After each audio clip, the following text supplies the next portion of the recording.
Hey, is this darn thing on? Well, welcome to episode 1 of Biker Neurology,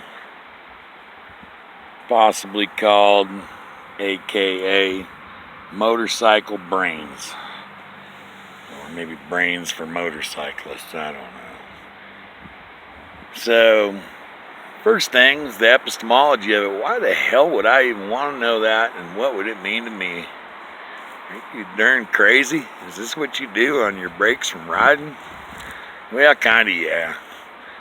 And it does matter to you. It's a valid question. We got to answer those questions before we start any course of study or even consideration. Is what does it matter and what does it mean? Is it just a bunch of hippie nonsense or some kind of geek talk or something? You know, why would I care about neurology, which is the study of how the brain works? And you know, once again, a good question. The reason, because I'll tell you why, and it's a good reason, I think, because it makes a difference in how you get around that corner.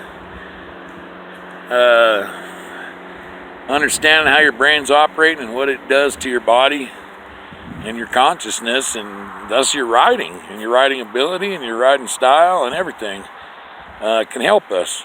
Sometimes you learn this without knowing all the brain names, but you can learn some of them anyhow if you're still watching, which is unlikely according to my click rate. It's one of the statistics old YouTube gives you. Can you imagine? Click rate. Anyhow, yeah, we'll talk about the brain a little bit, and for those who want to listen, there ain't but one person or two people I really care, if they listen to this or not. They're young bikers, and it's just going to be more probably just fun to listen to your crazy old grandpa talk when he's all dead and gone, and you'd be like, oh, look at here, I get on YouTube and hear my grandpa talk again. So we'll talk. And two parts of your brain we can start talking about is they're both small, less than the size of a walnut, I believe. And they are the amygdala and the pineal gland. And one's responsible for one thing and one's responsible for the opposite. The amygdala, what it does is it's kind of, in the end, keeps us alert. It's a survival thing. It'll increase our sense of alertness and hyper alertness. It'll make us sometimes mistake that curved stick for a snake. And that part of the brain ain't there just to freak us out. It's to keep us from getting too much rose-colored glasses, and walking around going, oh, isn't this beautiful? And you don't even notice that snake you're fixing to step on. So your amygdala has a good purpose, but it also can have a bad side effect. That side effect is that it makes you a little more scared sometimes than usual of the unknown. When that corner's coming up, maybe makes you tend to want to start tightening up. Your breathing gets erratic. You tense up on the handlebars, and everything's downhill from there. Let me tell you, y'all know that. So, the amygdala is kind of responsible for the black and white vision of fear, or at least of alertness. The other part of the brain is the pineal gland. That's responsible more for the rose-colored glasses of grooving, And what the pineal gland does is it puts out DMT, dimethyl something or other T. And what it's called is the God molecule. You can look it up on YouTube. It tends to end up giving you a sense of connection. It's like the best drugs ever.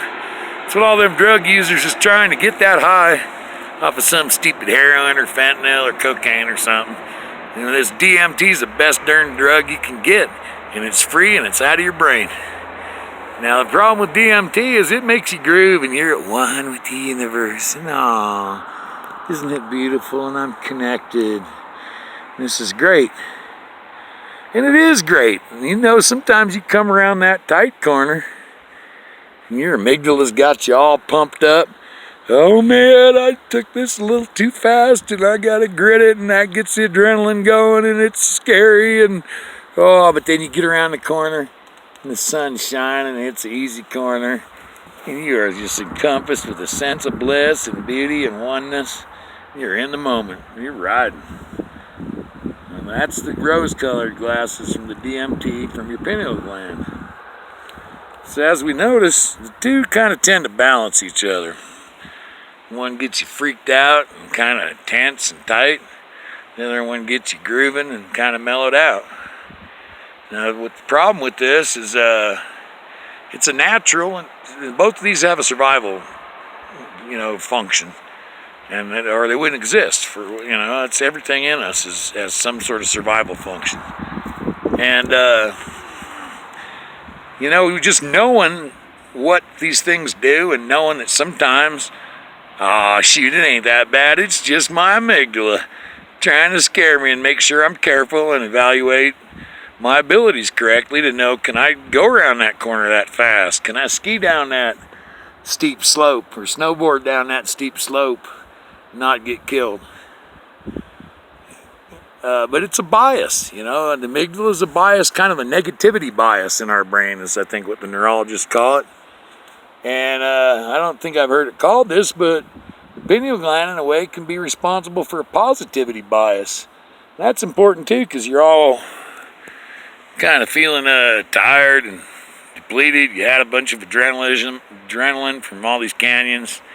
You're starting to crash a little bit and maybe even lose your focus, and here comes that gall darn pineal gland and gives you some DMT, and the next thing you know, you're having a religious experience.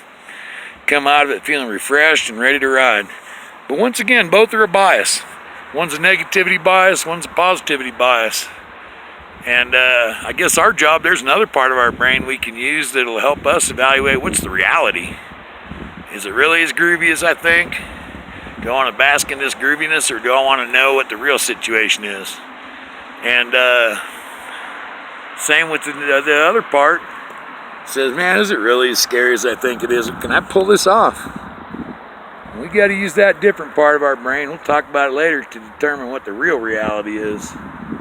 But sometimes it's just important to know when you're getting certain feelings and emotions even that result from them, and responses due to all these different hormones and neurological activity going on. It's good to know that, hey man, in a way I'm kind of like this big old groovy computer. And it's got these biases in there, and they show up at certain times. It's got another part to help me, determine the real reality. And that's why I say this whole neurology thing might be something to think about for those that want to think about it. It's interesting stuff. So anyhow, that's my story, and I'm sticking to it. From here on my irie, up above the left hand. Y'all go have fun, ride a lot. Enough talking, it's time for action now. Get on down that canyon and ride fast to the next place. So see ya, and bye.